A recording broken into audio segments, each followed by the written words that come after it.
अस्सलाम वालेकुम स्टूडेंट्स, क्या हाल है।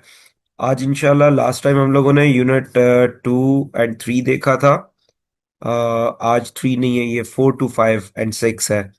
सो आज हम लोग जो है वो सेल्स टैक्स में जो बहुत इंपॉर्टेंट पोर्शन है, दैट इज हम लोगों ने last time history and definitions देखी थी सेल्स टैक्स की। आज हम देखेंगे रजिस्ट्रेशन, पेनल्टीज एंड अथॉरिटीज। ये थोड़ा सा जो है वो एक्स्ट्रा काम है, लेकिन बहुत इंपॉर्टेंट है क्योंकि इसमें कुछ सेक्शंस 8B1 हो गया, कंपल्सरी रजिस्ट्रेशन होगी, बहुत इंपॉर्टेंट है। तो हम स्टार्ट करते हैं जी अपना लेक्चर। ओके जी, डिस्कशन मोड पे हम स्टार्ट। हम लोगों ने दो, जो हमारा लास्ट लेक्चर था, we did history of sales tax and we did the definitions. Definitions क्यों जरूरी थी? क्योंकि बार बार वो वर्ड यूज होंगे जो कि हमारे जो हैं वो आगे बहुत सारी जगहों पे आएंगे, तो हमें अंडरस्टैंडिंग हो। अच्छा, आज जो हमारा है वो है, जो हम लोगों ने करना है, that is registration, sales tax registration, जिसमें filing of sales tax return भी आ जाएगा, और इसके साथ जो है वो पेनल्टीज कर देंगे, और अथॉरिटीज वाला भी हम लोग जो जितनी कॉन्सेप्चुअल है वो कर लेंगे। Let's start it. हम डिस्कशन मोड पे इसको लेके चलेंगे। व्हाट इट सेज, इसमें जरा मैंने खुद से ज्यादा चीजें डाल दी थी ताकि वो बुक से बेहतर है, आप इसी को तैयार कर लेंगे तो it will be enough for you. Registration हाँ सेक्शन। जी जी, बोलिएगा। जी जी सर। हाँ, रजिस्ट्रेशन सेक्शन नंबर 14 क्या कहता है? अच्छा, मैं कोशिश अगेन करूंगा, अगर आप मुझे वीकेंड पे याद करवा देंगे ना, तो मैं इसका भी, और जो समराइज फॉर्म है ना, जैसे चीट शीट है, वो भी आपको करके दे दूंगा। ठीक है, पर वो जिसमें इनफ बुलेट होगा पॉइंट। वैसे। आपने एक चीट शीट वो डेफिनेशंस की भी शेयर की थी। हाँ, की वो थी। मैंने रिव्यू की थी, मैं वो वो मेरे ख्याल देखी से थी, वो इनकम पढ़ी टैक्स थी की थी। मैंने।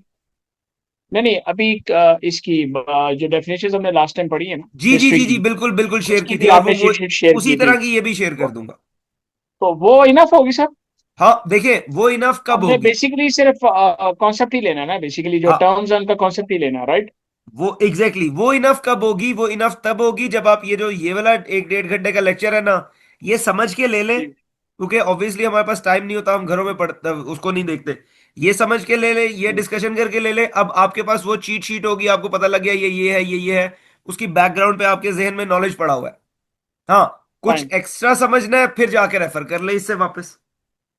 ठीक है। ठीक ठीक। है, तो वो तो ऑब्वियसली जब एग्जाम होगा तो एग्जाम में भी वो आपके पास अवेलेबल होगी, तो वो फिर फायदा रह जाता है ना, टाइम सेव हो जाता है। ओके जी। Registration section number 14 of sales tax act 1990 क्या कहता है जी? कहता है रजिस्ट्रेशन मींस, अगेन हम लोगों ने दो डेफिनेशन देखी हुई है, एक मींस है और एक इंक्लूड्स है। तो मींस का मतलब है इंक्लूड्स। जो उसने बताना है वो ही है, इसके अलावा और कुछ नहीं है। तो registration means the registration of a person. Person में तीन आते हैं, इंडिविजुअल, एओपी और company, under the sales act 1990। Under this act the registration will be required for such person and be regulated in such manner and subject to rules as board में by notification in official gazette prescribe. अच्छा देखिए, अब यहां तक तो बात वो ठीक कह रही थी कि रजिस्ट्रेशन करानी है पर्सन ने, अंडर द सेल्स टैक्स 1990। ये जो आगे वो ये बदमाशी वाली रूल है, जो है क्लॉज है, वो कहता है हाँ, पर्सन कौन कौन हो सकते हैं? जो भी नोटिफाई कर दे, जो बोर्ड है, बोर्ड को ना एफबीआर नोटिफाई कर दे, तो ये फिर time to time change, SRO आते रहते हैं, किसी को निकालते रहते हैं, किसी को डालते रहते हैं। रजिस्ट्रेशन रिक्वायरमेंट क्या है जी? पहली रिक्वायरमेंट है, requirement of registration, the following person engage in making a taxable supplies in Pakistan including zero rated are required to be registered under sales tax act 1990, namely, ना ये तो कराने ही कराने हैं जिन्होंने, a manufacturer not being a cottage industry, a tier 1 retailer, हम लोगों ने पढ़ा था tier 1 as द बिगर, जिसमें हम लोगों के पास 5 मिलियन वाली वो थी, जो है क्लॉज थी। तो a tier 1 retailer as specified under the special procedure rules. An importer, obviously importer के लिए, क्योंकि इंपोर्टर इंपोर्ट स्टेज पे अपना इवन इनकम टैक्स भी देता है, सेल्स टैक्स भी देता है। An exporter claiming refunds against zero rated supplies. अच्छा, अब मजे की आपको बात बताऊं, वैसे तो असूली तौर पे अगर एक्सपोर्टर है, उसको सेल्स टैक्स रजिस्टर के लिए रजिस्टर होना ही चाहिए, लेकिन अगर वो एक्सपोर्टर जो है, उसका लोकली वो कहीं से इंपोर्ट नहीं, सॉरी, लोकली वो कहीं से टैक्सेबल सप्लाईज नहीं लेता। अच्छा, अब ये जीरो रेटेड सप्लाईज के केस में होगा क्या, आपको आइडिया भी देता हूं। एक्सपोर्टर जो एक्सपोर्ट करेगा उसके ऊपर सेल्स टैक्स चार्ज नहीं करेगा, ठीक है। यानी उसने 100 रुपए की चीज बनाई, वो 100 रुपए ही मतलब उसमें प्रॉफिट ऐड करके वो 150 की बेच देगा, उसके ऊपर 17% टैक्स नहीं चार्ज करेगा, ताकि वो कंपेटिटिव रहे बाहर की इंडस्ट्री में। लेकिन ऑब्वियसली वो एक्सपोर्ट करने के लिए जो उसने चीजें बनाई हैं, अगर वो लोकली खरीद रहा है और रजिस्टर्ड पर्सन से खरीद रहा है, तो उसे तो वो टैक्स दे के आया, जो कि वो हाँ। क्लेम कर सकता है। तो जीरो रेटेड हम्म। सप्लाई पे जो वो टैक्स, इनपुट टैक्स दे के आया है, इनपुट टैक्स है सेल्स टैक्स ऑन परचेजेस, वो क्लेम कर सकता है।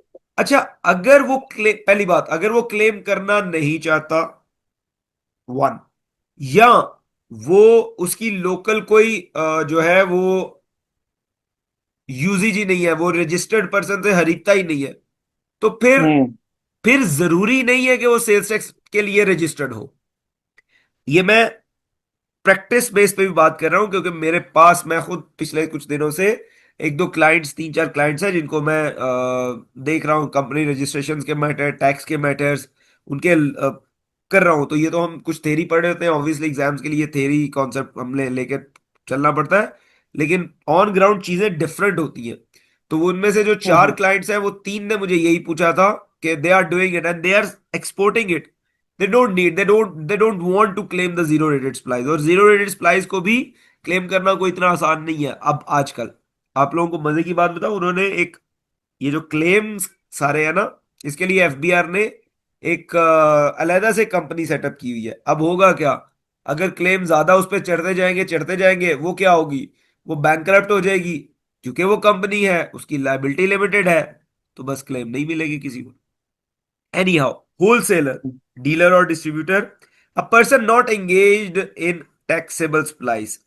अच्छा, ये बड़ा इंपॉर्टेंट, ये क्या है, a person not engage in taxable supply, अगर वो नहीं भी है तो वो भी रजिस्ट्रेशन करनी है। अब मजे की बात ये है, इस वाले केस में वो आ जाता है, ठीक है, इस वाले केस में, क्योंकि वो टैक्सेबल सप्लाईज सेलिंग नहीं कर रहा टैक्सेबल, लेकिन रिसीव तो कर रहा है। तो यहां पे फिर अगर हम इसको मर्ज करना चाहे, तो वो यही यहीं पे कर रहा है कि taxable, not engage in taxable supplies, वो टैक्सेबल सप्लाईज ही नहीं कर रहा, तो वो जो है फिर भी वो रजिस्टर्ड होगा। क्यों, क्योंकि वो अगर इंपोर्ट कर रहा होगा तो इंपोर्ट स्टेज पे तो उसने पे करना है, या अगर यहां से खरीद रहा होगा लोकल भी, तो फिर भी लॉ ये कहता है कि उसे जो है रजिस्टर्ड होना है। लेकिन मैं ऑन ग्राउंड बात बताऊं, तो रजिस्टर हुए बगैर भी चीजें चल रही है, और चल रही है, बेहतर चल रही है। Any person who is required to be registered under any federal or provincial law for the purpose of any duty or tax collected or paid as if it were a sales tax under the act, तो कोई भी जो है person जो कि किसी और federal या प्रोविंशियल लॉ के अंडर रिक्वायर्ड है, तो वो भी, उसने भी रजिस्टर्ड होना है। ओके जी, आगे चलते हैं। सेक्शन 14 का subsection 1 clause A, every person including a non resident person except who is running a cottage industry and, अच्छा, कॉटेज इंडस्ट्री के लिए ना चॉइस दे देते हैं वो, कहते हैं अगर आपने सेल्स टैक्स रजिस्ट्रेशन के लिए नहीं भी हो ना, ये अगेन दोबारा मैं प्रैक्टिकल एस्पेक्ट से बता रहा हूं, तो आप जो है अपने जो बिल्स हैं उसके ऊपर वो सेल्स टैक्स हो जाता है। या इसमें एक और भी ऑप्शन होता है कि आप वैल्यू ऑफ सप्लाई पे सेल्स टैक्स दे देते हैं, ठीक है, तो वो फिर रजिस्टर, उस तरह रजिस्टर होने की जरूरत नहीं है। तो every person including a non resident person except who is running a cottage industry and the retailers who are required to pay sales tax through electricity bill, ये जो अभी बात कर रहा था मैं, under sub section 9 of section 3, selling digitally ordered goods from within Pakistan through online marketplace website or software application as case may be, shall apply in prescribed form and prescribed manner for registration, and आगे आते हैं, every online marketplace or a courier involved in e-commerce by supplying digitally ordered goods from within Pakistan shall not allow any person to use their services to carry out e-commerce transaction unless it holds NTN, and in case subsection 1A of this section applies, also hold sales tax registration। ठीक है, बड़ा strong जो है ना वो clause है ये। अच्छा, required to be registered under other laws वो कौन से हैं? Person who is not engage in making taxable supplies in Pakistan may apply for registration if so required for making import or export or under any provision for any federal law. तो import stage के लिए अगर आप कर रहे हैं तो वो तो आपको सेल्स टैक्स के लिए रजिस्टर करवाना ही पड़ेगा, अदरवाइज जो आपके इंपोर्ट के डॉक्यूमेंट्स हैं वो ही पूरे के पूरे नहीं होते।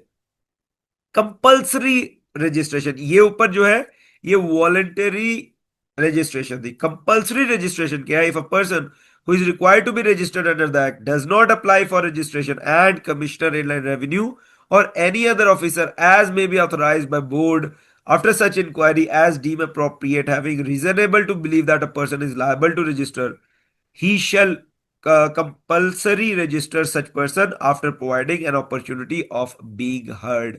तो होगा क्या? अगर कंपल्सरी वो है जो हम लोगों ने पीछे पढ़े हैं, अगर ये लोग जो है वो रजिस्टर होना था लेकिन इंडियन, अच्छा यहां पे एक मजे की, चलो पहले ये बताता हूँ, रजिस्टर होना था लेकिन रजिस्टर नहीं हुए और बता दिया भाई हमें पता नहीं था ये था, तो वो फिर उन्हें रजिस्टर कर सकते हैं, ऑब्वियसली विद पेनल्टीज, वो अभी हम लोग पढ़ लेंगे, ठीक है।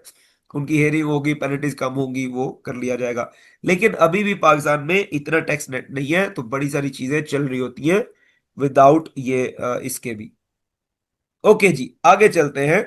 डिसकंटिन्यूस अगर नहीं करवाएंगे तो फिर क्या होगा? जो कंपलसरी रजिस्ट्रेशन नहीं कराएंगे, यहां पता लग गया कि नहीं कराया, तो फिर क्या होगा? Discontinuous of gas and electricity connection, ये भी हो सकता है। द बोर्ड शेल, अभी इवन जो अभी रिसेंटली एक एसआरओ आया था ये पीछे करके, कि जो लोग इवन इनकम टैक्स के लिए नहीं करवा रहे और उनके कनेक्शन है बिजली और उसके, वो कह रहे थे इनकम टैक्स के लिए तो वॉलंटियर आपकी नील रिटर्न भरनी है, नील रिटर्न भरो, लेकिन अगर नहीं करवा रहे तो फिर जो जिन जिन जिनके नाम पे ये जितने कनेक्शन है बिजली के, गैस के, टेलीफोन के, ये सारे के सारे डिस्कनेक्ट हो जाएंगे। तो इस चक्कर में फिर जो मेरे वो है फादर है, उन्होंने भी डर के वो नहीं थे करवाते होते, वो फादर है डर के करवा लिया। असल में पाकिस्तान में डर का भी एक एक है ना एलिमेंट। वो क्यों? ये एफबीआर की सारी चीजें ये हुई है, ये सारी एवोल्यूशन हुई है तकरीबन 13-14 के बाद, 13-14 से पहले या उससे भी पहले। वो जो टैक्स वाला होता था ना, वो जो बॉलीवुड मूवीज में दिखाते हैं कि जी वो रेड पड़ गई है तो ये हुआ है, तो पैसे ले रहे हैं तो ये ले रहे हैं, वो काफी डरावना था और होता था ऐसे, ठीक है। लेकिन जिस जब से ये सिंक्रोनाइज चीजें होनी शुरू हुई हैं, एफबीआर बना सीबीआर की जगह, सेंट्रल बोर्ड ऑफ रेवेन्यू होता था, उसके उसको उन्होंने चेंज करके एफबीआर कर दिया, तो वो फिर चीजें जो है चेंज होना शुरू हुई। Anyhow, the board shall have power through tax sales tax general order to direct the gas and electricity distribution companies for discontinuing the gas and electricity connections of any person who fails in following categories, namely, क्या होगा? Any person including tier 1 retailer who fails to register for sales tax purpose, or notified tier 1 retailers registered but not integrated with the board computerized system, तो इनके connection cut सकते हैं, लेकिन इन्हें मौका दिया जाएगा बीइंग हर्ड, कि इनकी सुनवाई हो सके, प्रोवाइडेड दैट अपॉन रजिस्ट्रेशन और integration as case may be of the above said person, the board shall notify the restoration of their gas and electricity connection through the sales tax general order। तो फिर वापस हो जाएगा, ये भी हम लोगों ने देख लिया। अच्छा जी, bar on operations of bank account, ये भी हो सकता है। This section shall apply where the commissioner has reasons to believe that person is engaged in supply of taxable goods without having registration under this act। अच्छा मजे की आपको बात बताऊं, इसी में ना विसल ब्लोवर का कॉन्सेप्ट भी है। कोई भी बंदा जो जानता हो कि ये बंदा रजिस्टर्ड सेल्स टैक्स के लिए नहीं है और काम कर रहा है, वो टैक्स अथॉरिटीज को बता सकता है कि भाई ये ऐसा हो रहा है और जो है ना ये सेल्स टैक्स के लिए रजिस्टर्ड नहीं है। तो वो फिर, क्योंकि नॉर्मली कई दफा लोग नेट में नहीं आते तो पता नहीं लगता, ठीक हो गया जी। तो फिर इस केस में ये सारा होगा। This section shall apply where the commissioner has reasons to believe that person is engage in supply of taxable goods without having registration under this act। The commissioner has provided 3 consecutive opportunities of being heard to the person to obtain the registration under this act, and the person has failed to obtain registration। तो फिर क्या होगा? फिर उसके bank account को जो है वो उस पे बार आ जाएगा, उसको कर्टेल कर लिया जाएगा। The commissioner shall have the powers to direct banking companies schedule banks and other financial institutions through an order in writing to intermittently suspend operations of bank account of such person for 3 working days. 2 minute सिर्फ मुझे दीजिएगा, सिर्फ 2 minute.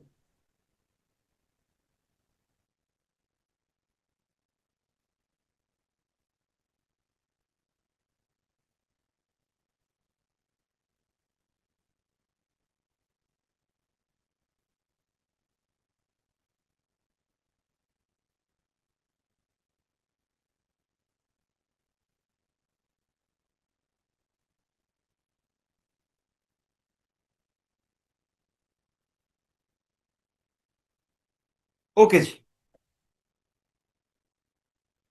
हम्म, हमारे पास कोई और आया है, अभी नहीं आए? और आगे में आगे हुए हैं? कौन कौन आगे हैं? 2 लोग और सलाम हैं। सर। वालेकुम सलाम जी, क्या हाल है? मतलब पुराने वाले ही है ना, दे नो दैट। जी जी जी, जी। Okay okay, no issues. वालेकुम सलाम जी, क्या हाल है आप लोगों के? जी, ठीक है, अल्हम्दुलिल्लाह। ओके जी, नेक्स्ट चलते हैं। कमिश्नर शेल अगर उस केस में होता है, उसने 3 हेयरिंग का मौका दिया और 3 हेयरिंग के बाद भी उसने जो है नहीं किया, तो फिर ऑपरेशन सस्पेंड हो गए। हाँ, ऑब्वियसली जब उसके बाद क्या होगा, commissioner shall if the contravention continues under subsection 1 repeat suspension specified in subsection 3 दिन की थी for 2 more times with an interval of 1 week between the suspension. Obviously, फिर क्या होगा, if the contribution under subsection 1 continues after his order under subsection 1, direct the banking company, schedule banks, and the financial institution through an order in writing to permanently bar operations of the bank account of the person। तो याद रखने वाली यहाँ पे क्या बात है, अगर लेट्स सपोज पूछा जाए तो होगा क्या, अगर यहां तक अगर हम लोग बात करें, अगर नहीं कराएंगे रजिस्ट्रेशन तो कनेक्शन बंद हो सकता है, और अगर दोबारा वो करवा लेंगे तो फिर कनेक्शन रिस्टोर हो जाएगा through sales tax general order. अगर जो है वो नहीं करवाया टीयर 1, जो रिटेलर टीयर 1 वालों ने, जो जिनको करवाना था नहीं करवाया, तो क्या होगा, पहली दफा जो है वो 3 दिन के लिए बाहर आएगा बैंक अकाउंट। फिर जो है वो 2 दफा सेम चीज रिपीट होगी, फिर भी नहीं हुआ, तो फिर परमानेंटली भी उसको कर्टेल किया जा सकता है, उसके जो ऑपरेशंस को। Upon registration of such person, the commissioner shall issue and convey order for removal of bar on operations of his bank account not later than 2 working days। तो फिर जो ही कर दिया तो 2 दिन के अंदर अंदर उसने फिर उसको ऑर्डर भी करना है, लेकिन फिर ये लंबे काम होते हैं। Any person agreed by any decision or order passed under the section may within 30 days of the date of receipt of such decisions or order prefer an appeal before the chief commissioner inland revenue। पहले ये बहुत कम होता था, ये वाली जो clauses थी ना, थी लेकिन एप्लीकेशन बहुत कम थी। अब बहुत आसानी से ऑनलाइन चूंकि इसके ट्रैक रहते हैं। मैं अगेन दोबारा आपको जो मैं बता रहा था, वन ऑफ माय क्लाइंट, उसका इशू ये हुआ था कि एक पुरानी कंपनी थी 2019 की, उसे रजिस्टर करवा के दी, उसकी फाइलिंग करवा के उसके नाम करवा के दी। अब चूंकि डायरेक्टर्स चेंज हुए थे, पुराने डायरेक्टर्स के नाम पे वो एफबीआर के अकाउंट थे, वो बंद हो गए। नए डायरेक्टर्स जो चेंज होने थे उनको एफबीआर की मिल नहीं थी रही इंफॉर्मेशन। वो फिर एनी हाउ, एक डायरेक्टर नॉन रेजिडेंट था, सऊदी में ही था, एक डायरेक्टर यहाँ पे रेजिडेंट था। अब जब एप्लीकेशन दी, ये सारा मैंने खुद फेस किया है, जब एप्लीकेशन दी क्रेडेंशियल्स की, तो क्रेडेंशियल्स आ गए लेकिन वो एक्टिवेट नहीं था हो रहा। फिर एक्टिवेट करवाने की एप्लीकेशन दी तो कमिश्नर ने उस पे उसके ऊपर जो है वो रिमार्क्स ये लिखे कि जो वन ऑफ द डायरेक्टर हैं जो कि नॉन रेजिडेंट हैं, उनकी वो एटीएल में नहीं है, एक्टिव टैक्स पेयर लिस्ट में नहीं है। तो इज इट पॉसिबल, ऐसे ही रिटर्न थे, इज इट पॉसिबल जो है the person not in the ATL list can be the director of a company. तो हो सकता है, बाय द वे कोई ऐसी प्रोविजंस नहीं है कि वो इंडिविजुअली अगर एटीएल में ना हो तो वो डायरेक्टर नहीं हो सकता, लेकिन कमिश्नर साहब थे। एनी हाउ, फिर उन्हें वॉलेंटरली रजिस्टर करवाया, उनकी पुरानी 1 साल की ही जो है वो फाइलिंग करके उन्हें वॉलेंटरली, क्योंकि नॉन रेजिडेंट के लिए रजिस्टर होना जरूरी नहीं है, उन्हें वॉलेंटरली रजिस्टर कराया इनकम टैक्स के लिए। फिर वो एटीएल में आए, फिर उनका दिया, फिर नेक्स्ट आ गया कि क्या ये पॉसिबल है कि नॉन रेजिडेंट जो है वो हो सके डायरेक्टर ऑफ अ कंपनी तो बिल्कुल है, फिर उसे रेफरेंस दिया कंपनी एक्ट 2017 का, फिर जाके वो क्रेडेंशियल्स मिले। तो ये प्रैक्टिकली एस्पेक्ट भी बता रहा हूं, ये होता है। The provision of this section शैल लेकिन कम लेकिन इनटू सर फोर्स। जी जी। लेकिन सर टेक्निकली देखा जाए, एक बंदा रेजिडेंट ही नहीं है तो वो ईटीएल में कहाँ से आएगा? वो किसमें कहां पे आएगा?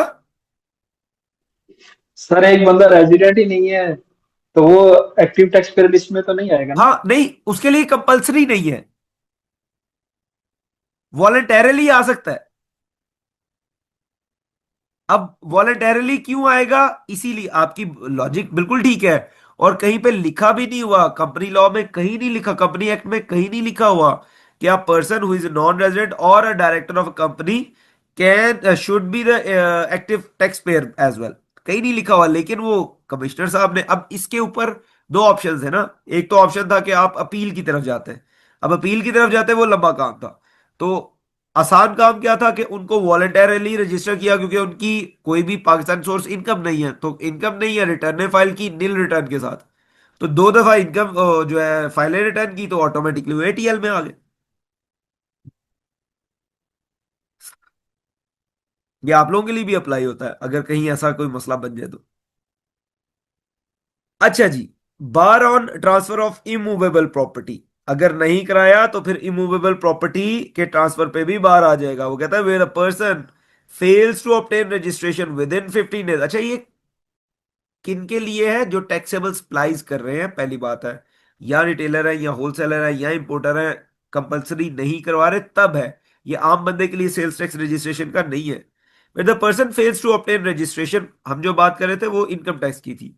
Where a person fails to obtain registration within 15 days from the issuance of order under subsection 4 of section 14AC, the chief commissioner shall continue to shall constitute a committee comprising the chief commissioner, commissioner, and one member from the chamber of commerce or a trade association as case may be।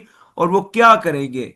Committee shall issue a notice to such unregistered person which shall also prominently display at the business premises of person। अच्छा, मैं यहाँ पे एक और चीज बता दूं, जब रजिस्ट्रेशन करानी है, यहाँ पे नहीं लिखते, जब रजिस्ट्रेशन करानी है तो अगर वो मैन्युफैक्चरर नहीं है तो फिर तो उसके लिए सिर्फ जो रिक्वायरमेंट होती है वो ये होती है कि आपने बिजनेस प्रेमिसेस की फोटोज भेजनी है, आपका इनकम टैक्स का जो है वो एक्टिव इनकम टैक्स वाला हो, और रजिस्टर्ड ऑफिस बताना है, ये रिक्वायरमेंट है। लेकिन अगर वो मैन्युफैक्चरर हो, मैन्युफैक्चरिंग कर रहा हो, तो फिर जो फैसिलिटीज की फोटो होती है वो जियो टैग फोटो होती है। जियो टैग जिसमें वो जो है वो साथ उसके टैग आया होता है कि ये कहां पे है।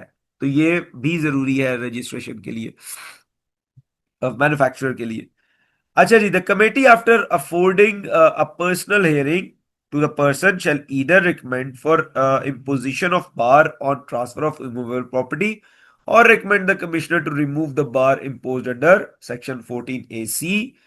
For imposition of bar on transfer of immovable property, the committee shall recommend to the commissioner for imposition of bar on transfer of immovable property, provided that committee shall provide an opportunity to obtain registration within 15 days prior to recommendation। तो उसे मौका दिया जाएगा, उसके बाद भी नहीं करता तो फिर इशू है। Commissioner shall have the powers to direct the property registering authority through an order in writing to bar transfer of immovable property of any person who fails to obtain registration after lapse of 15 days। अच्छा, हमारे लोग भी by the way दोबारा बता रहा हूं, नई बात आते हैं ना। अभी वही जो मैं आपको बता रहा था, 3-4 क्लाइंट्स मैंने अभी रिसेंटली किए, उनमें से एक क्लाइंट था, मैं नहीं उसे डायरेक्टली डील नहीं कर रहा, मेरा दोस्त है, उसके थ्रू ही डील होता है। एक्चुअली दोस्त ही डील कर रहा है, मैं सिर्फ दोस्त की हेल्प करता हूँ। तो ये अब ऑब्वियसली इसमें आ भी रहा है, लेकिन ठीक है, क्योंकि मैं आपको कई दफा एग्जाम्स में ऐसी चीजें भी आ जाती है जहां पे ये कनेक्शन होता है उसका, आप उसको लेके कर सकते हैं। अभी रिसेंटली उसने, दोस्त मेरे से पूछा कि भाई मेरे पास 5 मिलियन है और ब्लैक है, उसको व्हाइट करने का कोई तरीका बता दो। ठीक है, अब बहुत सिंपल सा तरीका जो होता है ना, बाकी तो है वो तो फिर बाद की बातें कभी फिर टाइम मिला तो वो डिस्कस करेंगे। बड़ा सिंपल सा तरीका जो अक्सर लोग यूज करते हैं ना, वो ब्लैक मनी क्या है? ब्लैक मनी हुआ है जिस पे टैक्स नहीं दिया। ब्लैक मनी इज नॉट हराम का मनी, आपने हलाल सोर्सेज से कमाया लेकिन उस पर प्रॉपर टैक्स नहीं दिया, उसको डिस्क्लोज नहीं किया। तो वो किसी जमाने में क्या हुआ करता था, अभी भी होता है, किसी जमाने में ये होता था कि आप जाके ना स्टेट बैंक के ऑफिसेज जहाँ पे जो प्राइस बॉन्ड होते हैं वो कैश होते हैं, आप उन उधर चले जाते थे, वहां लोग कैश करवाने आए होते हैं बॉन्ड। अच्छा, कुछ साल पहले ना जब आप कैश करवाते थे, जो प्राइस बॉन्ड है ना उसके ऊपर 10% था, 10% कटता था, तो 10% आप कटवा लेते थे। वो मतलब आप लेट्स सपोज आपका प्राइस बॉन्ड है, हालांकि ये अगर हम हराम और हलाल की बात करें तो that's not allowed, price bond जो है। तो लोग क्या करते थे, लोग किसी का 1000 रुपए का लेट्स सपोज बॉन्ड है, 750 वाला बॉन्ड है, उस पर इनाम निकला है से 50 लाख का, तो वो गया है, उसका 10% कटेगा, 50 लाख का 5 लाख कटेगा और 45 मिल जाएगा, 4.5 मिलियन। तो वो लोग क्या करते थे, क्योंकि उसकी कोई वो रजिस्ट्रेशन नहीं है, तो वो लोग क्या करते थे कि वो जाके जो लाइन में लगे होते थे लोग, उन्हें ऑफर करते थे कि यार आपका 5% कटना है ना, हम 4% काट के यही कैश दे देते हैं, आप अंदर क्या करोगे, या 2% काट के। अब उनके लिए भी फायदा होता था, वो पकड़ के ले जाते हैं पैसे। इन्होंने 2-3% कटवाया और लेट्स सपोज 4.7 मिलियन इनके पास, 4.7 मिलियन इन्होंने दे दिया उसको, ठीक है, 4.7 मिलियन उसको दे दिया, उससे वो बॉन्ड ले लिया जो जिसपे इनाम निकला हुआ। अब अंदर उसको कैश करवाया, तो जब कैश करवाया तो उस पे 10% कटा, तो कुछ 10 और वो जितना भी मिला के थोड़ा सा पैसा मिला के, तो इन लोगों ने अपने पूरे के पूरे पैसे को ब्लैक से व्हाइट करा लिया, उसका सोर्स मिल गया ना। लेकिन अब उन्होंने उसको 20% पे कर दिया, और नॉन रजिस्टर्ड के लिए, जो एक्टिव रजिस्टर्ड नहीं है उसके लिए तो 30% है। तो वो उन्होंने वो जो बेनिफिट होता था ना उसको कर दिया, तो फ्लॉ जो है, क्या कहना चाहिए, आउटवेट कर दिया। तो ये चलती हैं चीजें, there are ways. Upon registration of such person, ये हम लोगों ने देख लिया, वो रिमूव कर दें। Any person aggrieved by decision or order passed within 30 days of the date of receipt of such decision or order prefer an appeal, वो अपील कर सकता है कमिश्नर इनलैंड रेवेन्यू को, who is not a member of committee. The provision of this section shall come into force such date as may be notified by the board. तो अभी तक अगर हम लोग बात करें तो 6 स्लाइडें हम लोगों ने देखी है, उसमें अगर याद रखने वाली बात है वो ये है कि अगर जो कंपलसरी रजिस्ट्रेशन नहीं कराएगा उसके इलेक्ट्रिसिटी गैस के कनेक्शन कट सकते हैं, अकाउंट पे बार आ सकता है 3 दिन के लिए, फिर 2 दफा रिपीट होगा, और फिर जो है परमानेंट भी आ सकता है। और तीसरा क्या है, बार आ जाएगा इमूवेबल प्रॉपर्टी पे, लेकिन ये तब आएगा जब कमेटी रिकमेंड करेगी, लेकिन उसे हेयरिंग का चांस देने के बाद। अगर समराइज करें तो ये है, लेकिन इसके पीछे डिटेल कॉन्सेप्ट डेज वगैरह आप यहां से रेफर कर सकते हैं। अच्छा जी, other measures for non registration, और क्या हो सकता है? कहते हैं any person who fails to get registered, the chief commissioner shall have the powers to seal the business premises, seize immovable property. Seize और बार में फर्क है, ठीक है। बार का मतलब है bar on transfer of movable property, immovable property का मतलब है कि उस ट्रांसफर नहीं रोक रहे। सीज मूवेबल प्रॉपर्टी है कि प्रॉपर्टी ही रोक दी, वो आप ट्रांसफर तो छोड़ो, वो यूज भी नहीं कर सकते। और appoint a receiver for the management of taxable activity of a person. अच्छा, रिसीवर कौन होता है? देर आर 3 वर्ड्स, एक होता है लिक्विडेटर, एक होता है एडमिनिस्ट्रेटर, और एक होता है रिसीवर। एडमिनिस्ट्रेटर और रिसीवर आर पैरेलल टर्म्स, लेकिन लिक्विडेटर इज डिफरेंट। काम तीनों का, दोनों का एक ही है। वो क्या काम होता है कि अगर कंपनी जो है वॉलंटरली जाके कहती है कि भाई मेरे पास अब इतने एसेट नहीं रहे, मैं बैंकरप्ट होने जा रही हूं, तो फिर जो देयर इज अथॉरिटी वो अपॉइंट करती है लिक्विडेटर को। तो वो फिर अपने अंडर जो है दे मेक श्योर के कंपनी प्रॉपर लिक्विडेट हो, और जो प्रेफरेंस है, जैसे जैसे पैसे जिस इसको जाने हैं मिले। समटाइम्स कंपनी अभी बैंकरप्ट नहीं होती, बट दे थिंक कि they will become bankrupt in near future and they want to curtail the business operations. तो फिर उस केस में क्या होता है, उस केस में फिर एडमिनिस्ट्रेटर या रिसीवर अपॉइंट किया जाता है जब बिजनेस अभी स्टिल रनिंग में है, ताकि वो स्पेसिफिक एक्टिविटी को परफॉर्म किया जाए। तो ये वो रिसीवर है। Action under subsection 1 shell not be carried out unless, जो अभी है ये एक्शंस तब तक नहीं होने चाहिए। Public notice is issued specifying the date from which premises shall be sealed or movable property is seized or receiver is appointed. A committee comprising of chief commissioner, the commissioner concerned and representative from Chamber of Commerce, Trade Association provide an opportunity for being heard. Such a decision is made public by placement on board, website, and newspaper as well. Upon registration of such person, Chief Commissioner shall reverse the order issued under subsection 1 not later than 2 working days. Any person aggrieved by any decision or order passed under subsection 1 may within 30 days of the date of the receipt of the such order जो है वो उसको appeal कर सकता है. अच्छा, अब ये देखें, ये वाली जो सारी चीजें हैं, ये वाली जो सारी चीजें हैं, ये इसलिए हैं कि कोई भी कमिश्नर जो है वो किसी के साथ ज्यादती ना करे, पर्सनलाइज्ड ज्यादती ना करे कि अच्छा बच्चू इतने पैसे दो, वो ना करे, क्या कहते हैं, ब्लैकमेल ना करे कि भाई इतने पैसे दो तो तुम्हारा ये केस निकाल देते हैं. तो ये फिर प्रॉपर ये सारी चीजें आ रही हैं. पहले इतना सिंक्रोनाइज चीजें नहीं थी जब तक सीबीआर था. all or any of the provision of this section shall come into force on such date as board may notify in official gazette. ये तो कॉमन सेंस है. एप्लीकेबिलिटी ऑफ रूल्स की एप्लीकेबिलिटी क्या होगी? Sales tax rules 2006 shall apply to the following person. देखिए, sales tax act है और sales tax rules हैं. एक्ट जो है उसमें सारी चीजें लिखी हैं, क्या होगा कैसे होगा. रूल्स हैं कि कैसे कैसे चीजों को परफॉर्म करना है. तो रूल्स जो है वो किस किस पे अप्लाई होते हैं? A person required to be registered, अभी हम लोगों ने पढ़ लिया. Person required under any federal, वही जो अभी पहले पढ़ा है. A person who is subject to compulsory registration, वही रूल है जिसने रजिस्टर कराना है, उस पर रूल भी अप्लाई होते हैं. A person who is already registered and requires to change in the name, address, or other particulars of registration. A person who is blacklist or whose registration is suspended, and a person who is required to be deregistered. तो सारे के सारे जो हैं rules apply होंगे. अच्छा जी, आगे चलते हैं हम लोग. तो अभी तक अगेन अगर हम इसको समराइज करें अभी तक को, तो हम लोगों ने समराइज ये किया कि रजिस्टर्ड किसको करना है? रजिस्टर्ड होलसेलर को करना है, टियर 1 रिटेलर को करना है, इंपोर्टर को करना है, एक्सपोर्टर को करना है जिसने जीरो रेटेड सप्लाईज को लेना है, या अगर जो है वो टैक्सेबल सप्लाईज नहीं भी कर रहा उसे भी करना है.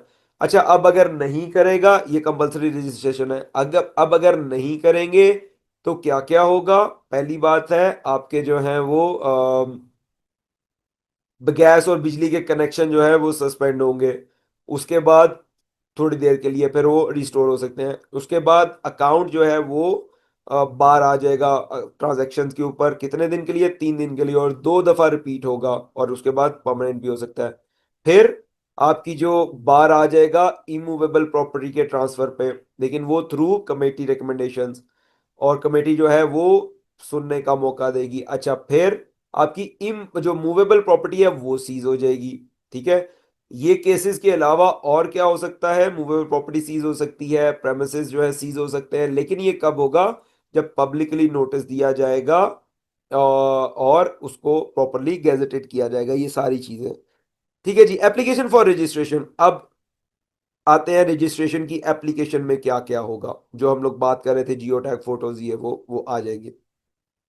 A person, again person can be individual, person can be company, person can be AOP.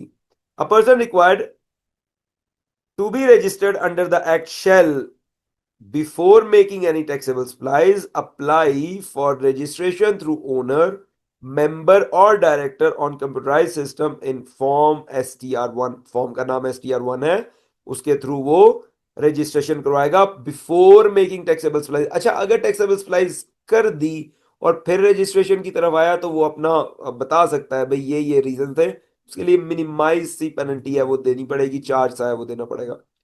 Such application will specify the RTO, regional tax office, in whose jurisdiction the registration is sought as per criteria given below. आपके कहाँ पे registered office है उसके, अगर आपका गुजरांवाला में registration office है तो आपका जो रीजनल टैक्स ऑफिस होगा वो गुजरांवाला का होगा. अगर आपका इस्लामाबाद में है तो फिर इस्लामाबाद का होगा. पिंडी है तो फिर पिंडी में. ये इस तरह RTOs are different. In case public limited company, the place where the register office is located. In case of other companies, वो भी यही है, if the company is primarily engaged in manufacture or processing, the place where the factory is situated, and if the company is primarily engaged in business other than manufacturing or processing, the place where the main business activities are actually carried on।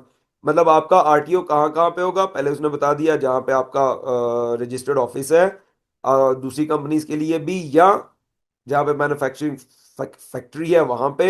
Head office कहीं और है लेकिन manufacturing कहीं और है, तो फिर manufacturing वाला आरटीओ होगा।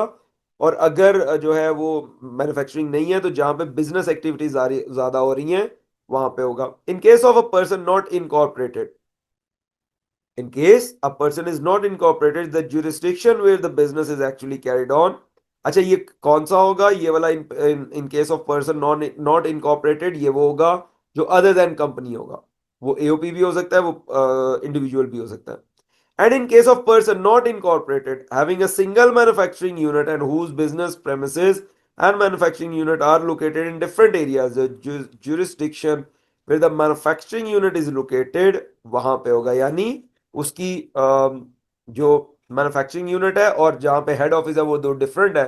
लेकिन आप let's suppose head office Islamabad में है और मैन्युफैक्चरिंग जो है वो गुजरांवाला में हो रही है, तो गुजरांवाला का आरटीओ आएगा, ठीक है। लेकिन ऐसे नॉर्मली होता नहीं है इतना दूर का, करीब करीब का हो सकता है, इतना दूर होता नहीं है।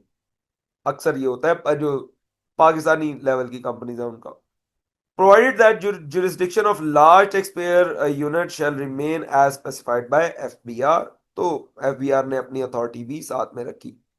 Provided further that FBR may transfer the registration of any registered person to a jurisdiction where the place or business of registered office or manufacturer unit is located। अच्छा, ये क्यों है बाय द वे? ये इसलिए है कि sometimes आपका कुछ चाचा फूफा ताया दोस्त कजन आपका अच्छी पोजीशन पे पहुंचा हुआ है, वहां पे आपने वो आरटीओ कर लिया और वो पकड़ा गया, विसल ब्लोइंग हो गई, तो एफबीआर जो है नॉर्मली अदरवाइज नहीं करती। एफबीआर को पता लग गया, वो फिर अपनी अथॉरिटी यूज करके वहां कर सकता है। देखिए, लॉ एक्ट जो होता है वो लॉ होता है ना, तो लॉ में अगर कोई चीज लिखी ना हो तो वो फिर पॉइंट ऑफ लॉ बन जाता है कि ये चीज लिखी नहीं है तो आप क्यों कर रहे हैं। अब अगर ये चीज लिखी ना होती तो एफबीआर के पास कोई अथॉरिटी नहीं थी कि वो अपनी डिस्क्रिप्शन यूज करके जो जुरिस्डिक्शन उसकी चेंज कर सकता है। उन्होंने लिख दिया, अब अगर कोई ऐसा केस आएगा, अगर जरूरत हुई तो वो कर सकते हैं।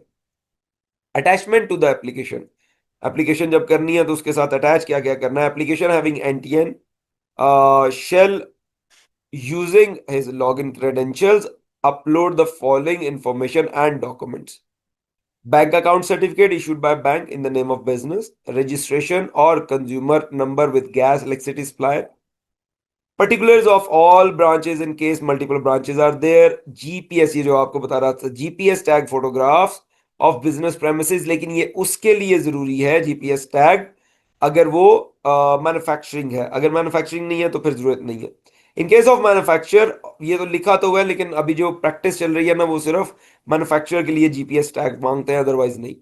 In case of manufacture, also GPS tag photographs of machinery and industrial electricity और gas meter installed। अच्छा, इसकी लॉजिक क्या होती है? इसकी लॉजिक ये होती है कि फिर अगर उस जगह को विजिट करना हो टैक्स ऑफिसर्स ने तो दे कैन।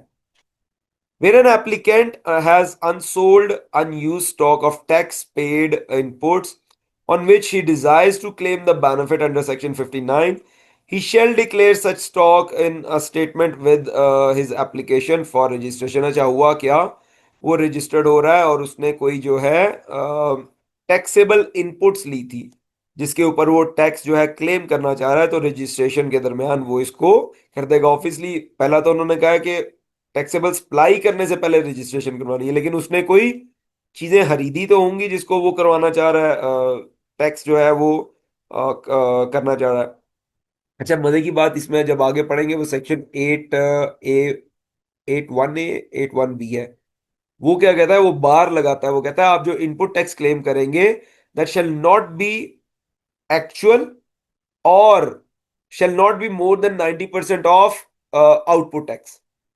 ठीक है, तो अगर आउटपुट टैक्स ही नहीं है तो फिर इनपुट टैक्स कैसे क्लेम हो सकता है? तो ये आपस में भी कॉन्ट्राडिक्ट करती है चीजें, लेकिन लिख देते हैं। The system shall register the applicant on furnishing of above documents, अच्छा वो वेरिफिकेशन हो जाएगी, इसमें हमें ज्यादा पर करने की ये मैंडेटरी है इधर के पाकिस्तान में कि अगर आपका इनपुट टैक्स जो है वो आउटपुट नहीं है तो आप इनपुट भी क्लेम नहीं कर सकते, तो हाँ उसका वो रिफंड। 90% कर सकते हैं ना उसका, जो नहीं, वो तो आउटपुट का 90% है ना, तो लेकिन अगर अगर आउटपुट आपका है ही, आउटपुट है ही नहीं। वही कह रहा हूँ ना, जब आउटपुट है ही नहीं तो 90% बना ही नहीं ना,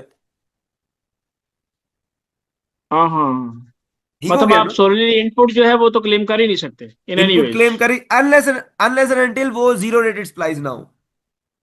हाँ नहीं, वो तो रिफंड हो जाएगा ना, वो तो हाँ एक्सपोर्ट्स वाला हो गया ना, हाँ, राइट। वो तो रिफंड, तो अनलेस एंड अनटिल वो जीरो रेटेड ना हो, अदरवाइज नहीं। ठीक, ठीक, ओके। इनके अच्छा, ये वही मैं कई दफा पता है खुद भी जब बैठा होता हूँ ना, मैं खुद भी सोचता हूँ कि यार वाई, मतलब why can't they make it simple.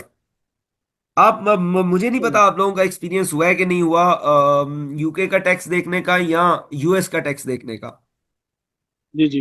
यकीन जाने यूएस का टैक्स आप देखें ना तो वो अगर मैं पेजेस ना भी बताऊं तो अगर आप मैं बुक की बात करूं ना, बुक कितनी मतलब वो मोटी है, उसका जो लॉ कितना मोटा है, तो मेरा नहीं हाल हाफ इंच से ज्यादा मोटी बुक है वो। ठीक है। तो एसीसी में लिमिट तो यूके का बढ़ाते हैं ना टैक्स, राइट। एसीसीए में यूके का पड़ा, वैसे तो एसीसीए में बाय जी द वे जी। मजे की बात बताऊं, there is a option of I guess कोई मोर देन 45 वेरिएंट हैं। हम्म। ठीक है, मोर देन 45 वेरिएंट है जिसमें पाकिस्तानी वेरिएंट भी है। ठीक है, जिसमें पाकिस्तानी वेरिएंट भी है, ठीक लेकिन ज्यादातर यूके ही ठीक करते हैं ठीक। क्योंकि एक ही चल रहा होता है। इवन यूके का भी जो टैक्स है वो भी बड़ा सिंपल, ये जो हमारे पाकिस्तान में स्लैब्स हैं, कोई 6 7 8 स्लैब्स हैं, वहां पे 2 स्लैब्स हैं।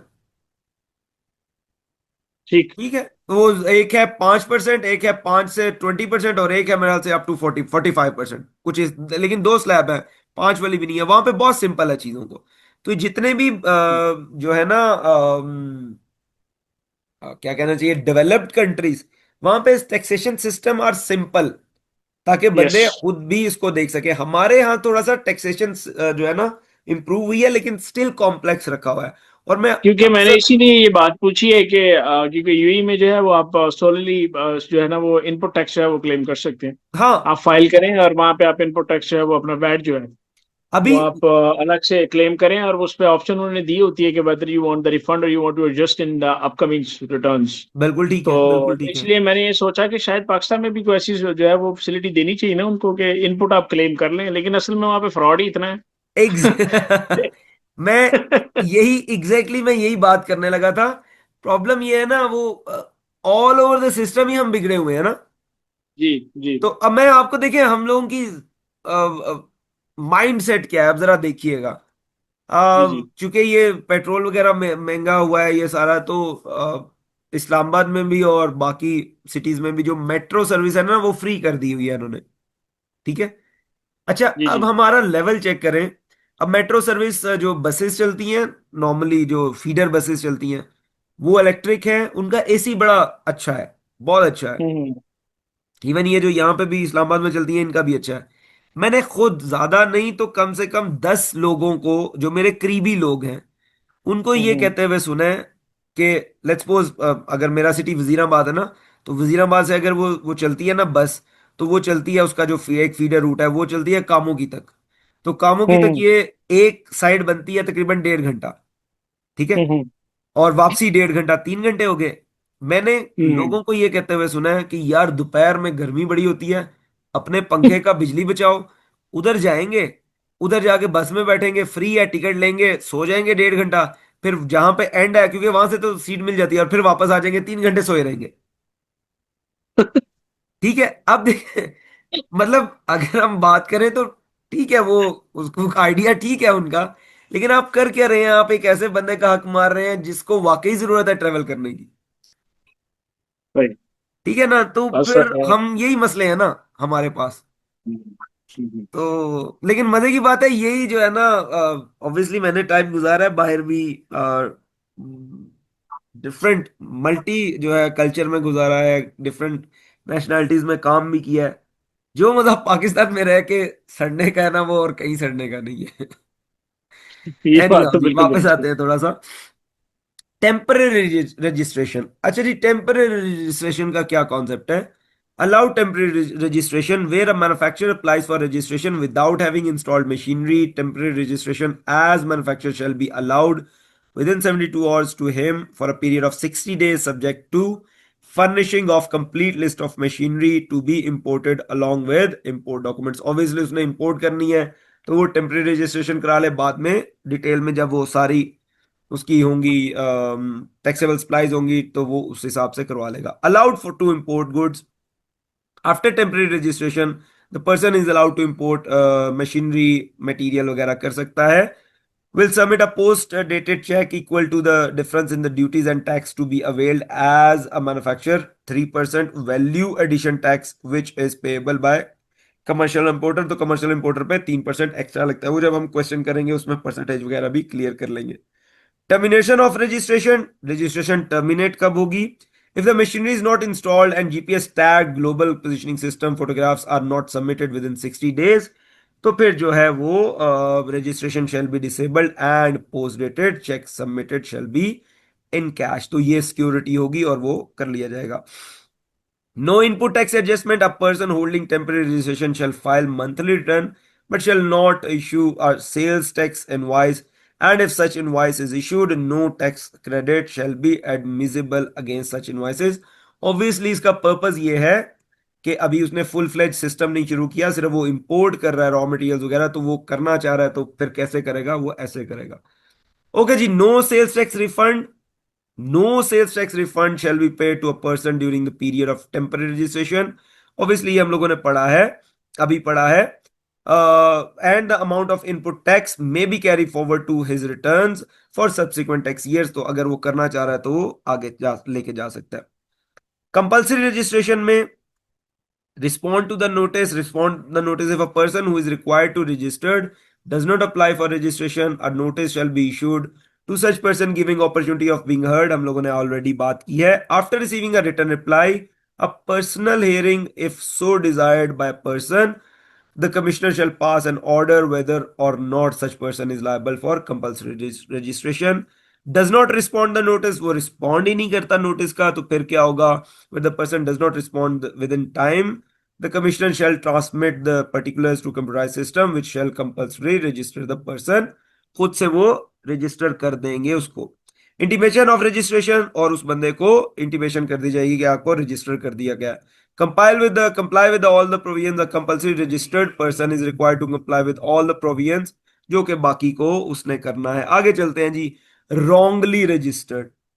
ठीक है, एक और आ गया.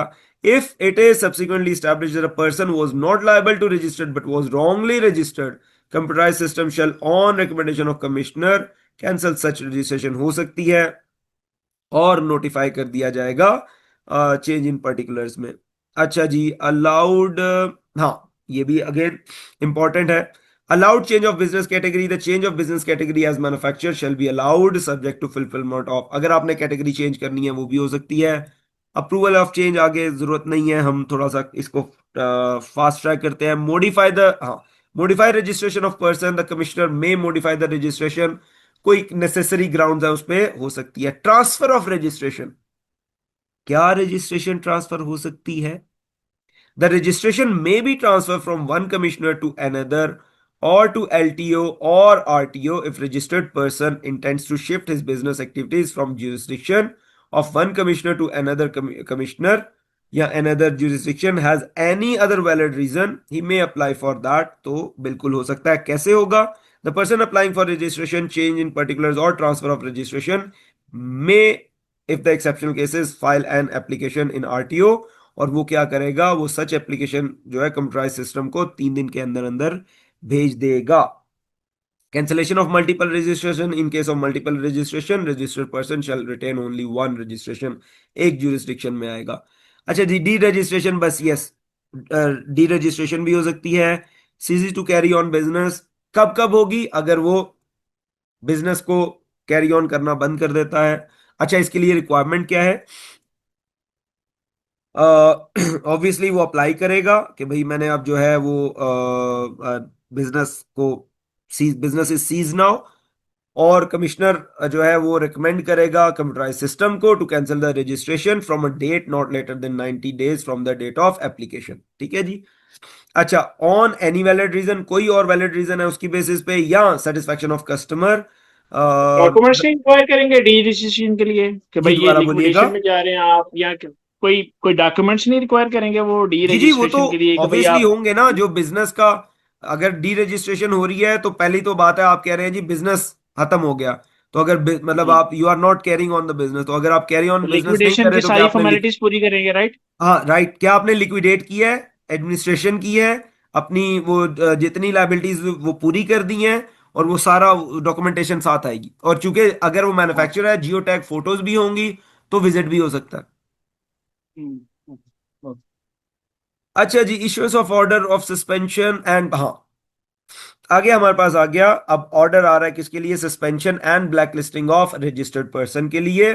सहत जो वो क्लॉज है, the commissioner may issue an order of suspension and blacklisting a registered person और suspend his registration if he is satisfied that registered person has committed tax fraud, evaded tax, failed to deposit the tax due on his supplies despite having recovered from respected buyers। तो ये तीन चीजें होंगी तो फिर क्या होगा, या वो सस्पेंशन आ जाएगी, अगर ट्राइवल होगा तो फिर जो है वो ब्लैक लिस्टिंग में आ जाएगा, अगर ट्राइवल नहीं होगा तो वो जो है वो सस्पेंशन में आ जाएगा, उसको एक्सप्लेन करना पड़ेगा। Under such case, the commissioner shall suspend the registration of concerned person in writing.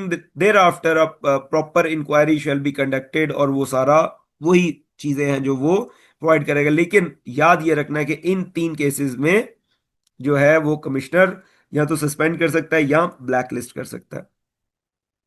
अच्छा जी, और क्या होगा, वो क्यों करेगा, ये लास्ट वाले, the FBR, the concern commissioner और any officer authorised by FBR may after recording reasons in writing block the refund of import tax adjustment or registered person if has reasons to believe that such person, input tax भी block हो सकता है, आप नहीं कर सकते। क्यों, is engage in issuing fake और flying invoices, is engage in claiming fraudulent input taxes और refunds, does not physically exist or conduct actual business, or is committing any other fraudulent activity। तो फिर क्या होगा, सस्पेंशन या black listing आ जाएगी through आरटीओस। अच्छा जी, suspension के लिए क्या होगा, the commissioner have jurisdiction, having jurisdiction may suspend the registration of a person through system without prior notice pending further inquiry. Such an action may be taken if satisfied the person has issued fake invoices, evaded taxes or committed tax fraud. The basis of such satisfaction may include, अब वो ये कैसे पता लगेगा कि भाई fake invoices थी या टैक्स अवेड किया या टैक्स फ्रॉड कमिट किया, तो फिर क्या होगा, non availability of registered person at the given address, अगर ये हो रहा है एक, तो चांसेस हैं कि वो फ्रॉड आ रहा है। लेकिन इसके साथ जरूरी नहीं है, refusal by registered person to allow access to business premises और furnish record to an authorised officer, abnormal tax profile, taking excessive input tax adjustment, continuous carry forward or sudden increase in the turnover, making substantial purchases from or making supplies to other blacklisted or suspended person, non-filing of sales tax returns, recommendation of any other commission or any other reason to be specified by the commissioner। तो ये reason होंगे जो कि conclude करेंगे कि उसने ये काम किया है कि फेक इनवॉइसेस इशू किया, वेट किया है टैक्स को, या फ्रॉड कमिट किया। The suspension order shall be in writing, अभी हम लोगों ने देख दिया है। The registration of a person who has not filed sales tax of 6 consecutive months shall be suspended through the system without any notice। 6 sales return file नहीं की, यानी 6 महीने की, अगर वो मंथली जो नॉर्मल रिटर्न है।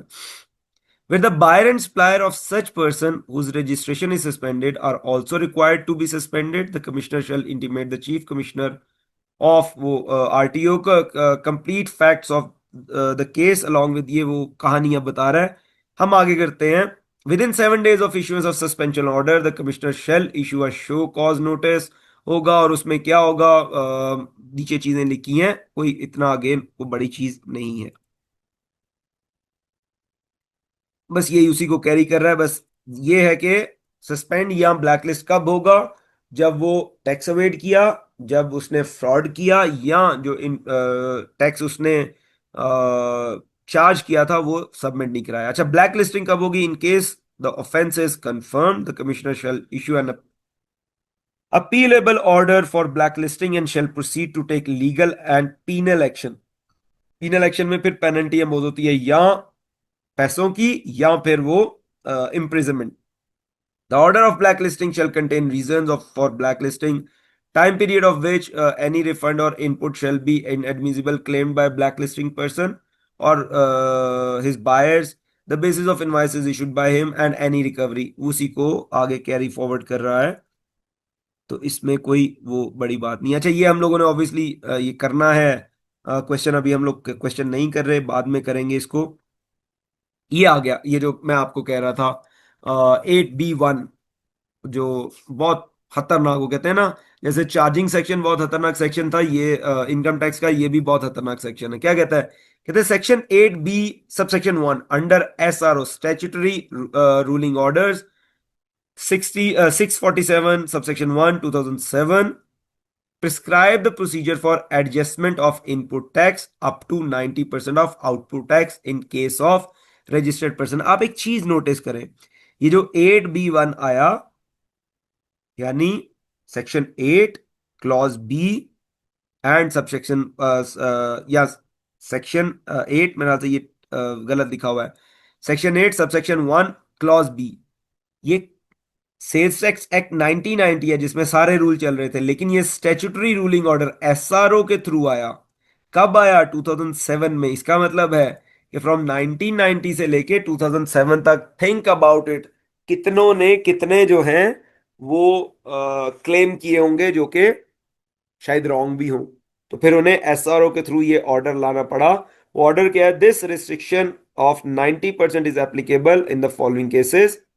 वो क्या क्या है? Electrical energy and gas distribution companies, oil marketing companies, petroleum refineries and Pakistan steel mills, distributor and wholesalers cum retailers excluding wholesalers, commercial importers provided the value of import subject to 3% value addition tax. जो commercial importers है उनके लिए, person making zero rated supplies provided the value of such supplies exceed 50% of the value of all taxable supplies in tax period, telecommunication services, CNG dealers and petroleum dealers and registered person other than manufacturer making taxable supplies of third schedule items on which sales tax has been paid on retail price provided the value of such supplies exceed 80% of taxable supplies। तो मैं आपको मजे की बात बताऊं, ये जो provided eight छोड़े, इसके अंदर ये 8 के अंदर ऑलमोस्ट सारे ही आ जाते हैं, कोई रह नहीं जाता इसमें, कोई एक आधा स्पेसिफिक रह गया तो रह गया, इसमें सारे आ जाते हैं। तो सिंपल सी बात है, आपने ये याद रखना है 8B1 90% of output tax, simple.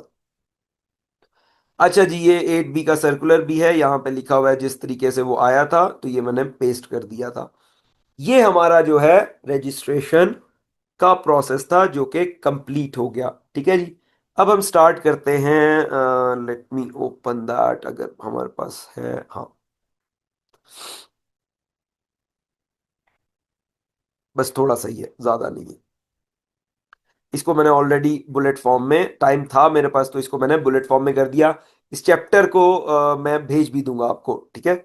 मेरे हाल से इधर ही पड़ा होगा मेरे पास ये चैप्टर भी। हाँ एग्जैक्टली, ये रिटर्न का है जिसमें डिटेल है सारी, ठीक है? अथॉरिटीज जिसकी मैंने ये फिर बुलेट पॉइंट में बना दिया, तो bullet point are enough for you. Offence and penalties क्योंकि जहन में होनी चाहिए। अगर किसी चीज की डिटेल लेनी हुई तो ये आपके पास बुक भी अवेलेबल होगी, और ये उसको वाली भी मैं आपको भेज दूंगा। अच्छा जी, हम स्टार्ट करते हैं। सेल्स टैक्स रिटर्न की डेफिनेशन हम लोगों ने कर ली थी। टाइप ऑफ रिटर्न से स्टार्ट करते हैं। रिटर्न्स कौन सी होती हैं जी? एक मंथली रिटर्न है जो नॉर्मली है। अच्छा, मंथली रिटर्न हर महीने की 15th ऑफ द फॉलोइंग, मतलब अगर मई की रिटर्न करनी है तो दैट विल बी 15th जून होगा, जो है करना होगा। पर्पस क्या है? Reports monthly sales, purchases, tax due and payment. ये उनके लिए जिनकी ज्यादा सेल वॉल्यूम है। अच्छा, अगर लेट फाइलिंग की तो पेनल्टी कितनी है? 10,000 की। If filed within 10 days of the due date तो फिर 200 पर डे के हिसाब से, डिले के हिसाब से पेनल्टी लग जाएगी। क्वार्टरली रिटर्न किन के लिए? Required if notified by FBR via official gazette. Applies for specific person और क्लास ऑफ पर्सन, वो किसके लिए होगा? जिनकी महीने में बहुत ज्यादा सेल्स एक्टिविटी नहीं है या महीने में हो ही नहीं रही, 2 महीने के बाद जाके एक एक्टिविटी हो रही है, दे कैन। ठीक है। और एनुअल रिटर्न भी आ सकती है जो कि एफबीआर थ्रू नोटिफिकेशन कर सकता है, स्पेसिफिकली इजाजत दे सकता है। तो 26 में, सेक्शन 26 में ही आती है। रिवाइज रिटर्न क्या है? पर्पस क्या है? करेक्ट्स एरर्स और omissions in originally filed return. Time limit क्या है? 120 डेज फ्रॉम ओरिजिनल फाइलिंग, 120 दिन के अंदर अंदर जो है वो आप रिवाइज रिटर्न कर सकते हैं। 60 days, no approval needed if tax payable increases और रिफंड क्लेम डिक्रीजेस। अच्छा, पेनल्टी अवॉइडेंस क्या है? If revised before an audit notice, no penalty if the tax shortfall plus default surcharge is paid.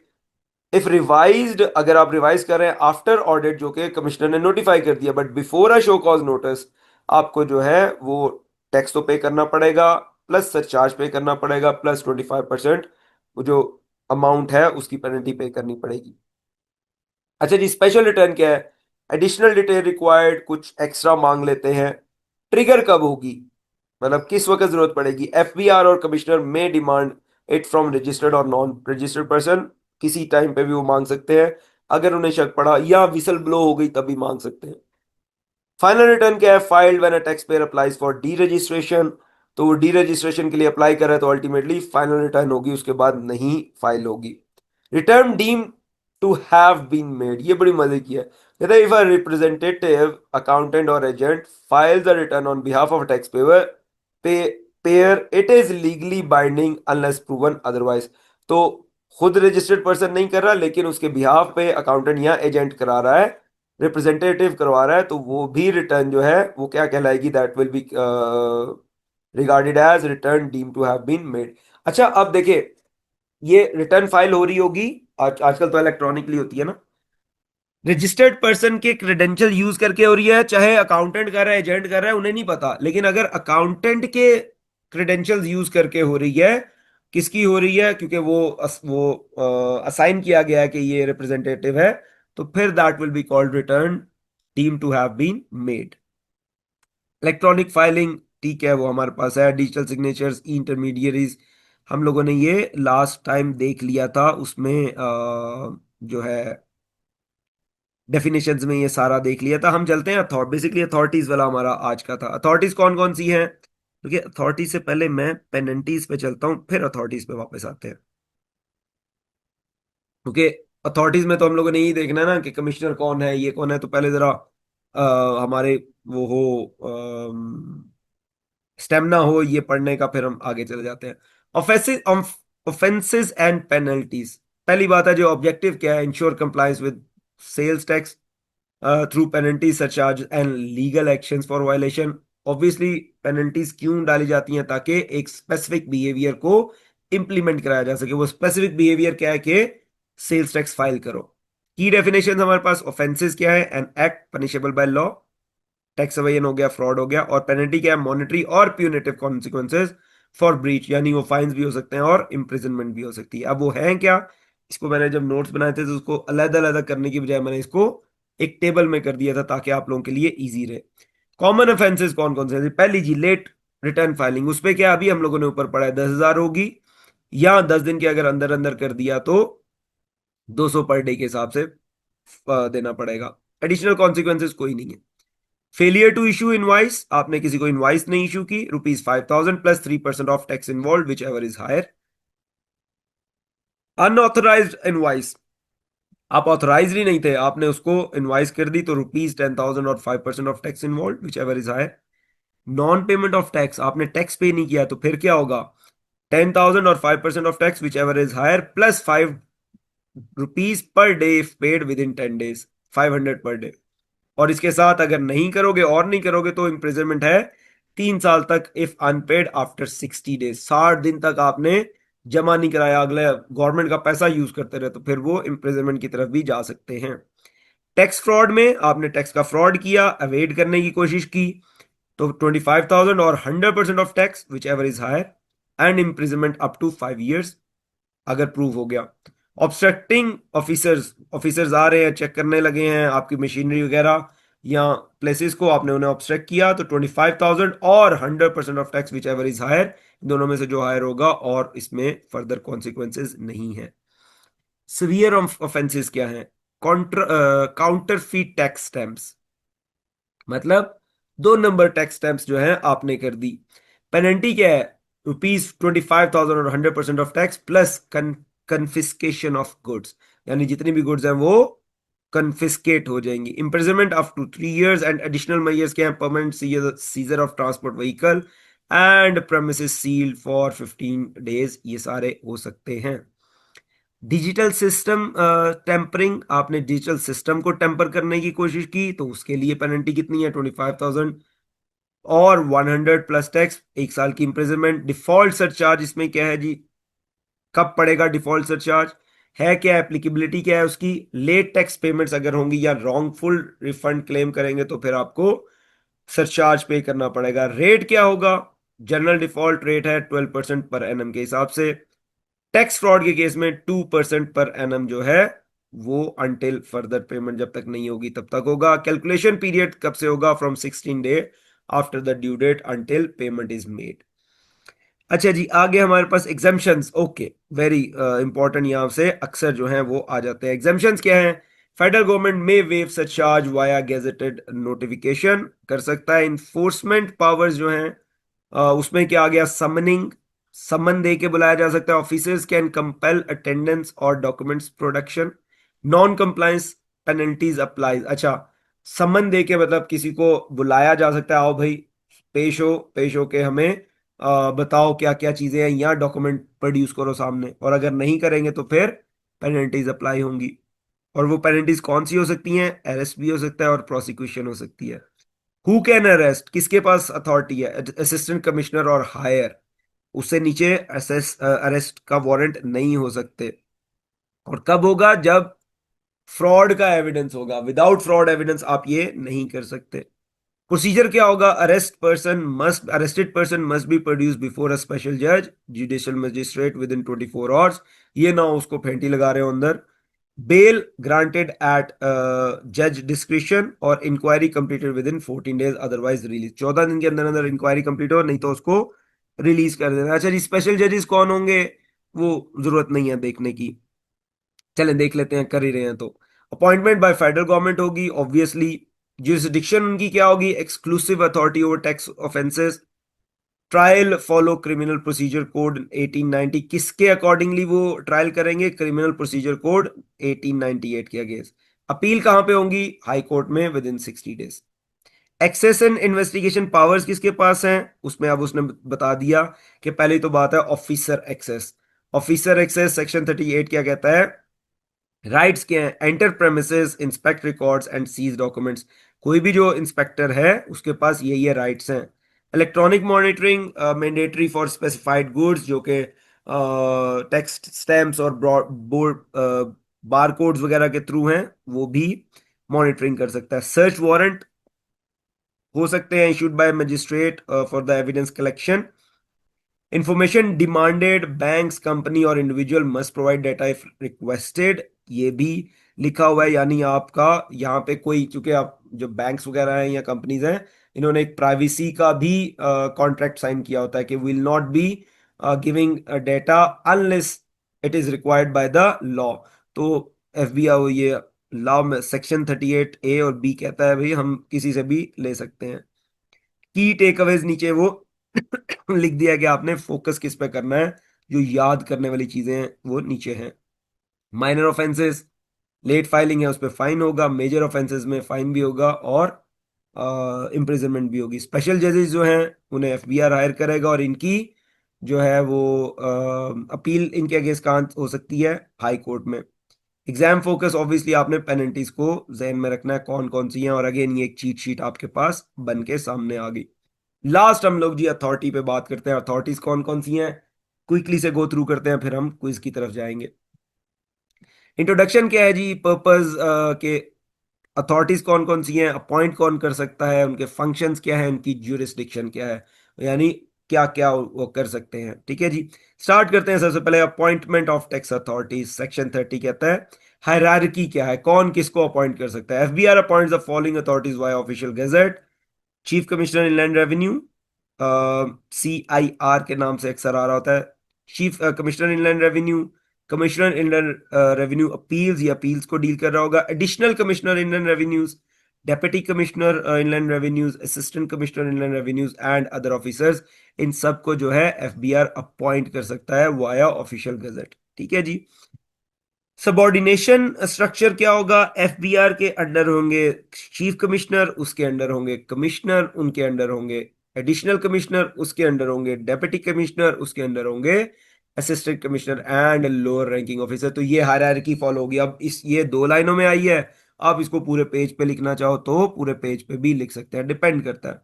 High ranking officers can exercise power of their subordinates, यानी जो additional commissioner है वो deputy commissioner की power भी exercise कर सकता है obviously.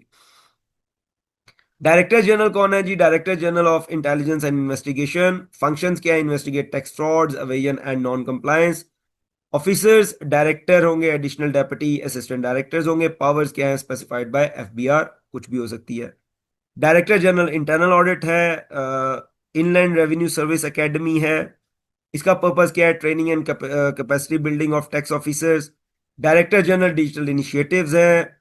Other directors हैं, अदर डायरेक्टर्स में आपके पास वैल्यूएशन के लिए आ जाते हैं, पोस्ट क्लियरेंस ऑडिट आ जाता है, इनपुट आउटपुट कोऑफिशिएंट ऑर्गेनाइजेशन है, ये क्या करती है, tax production inputs, input versus output records इसने रखने हैं।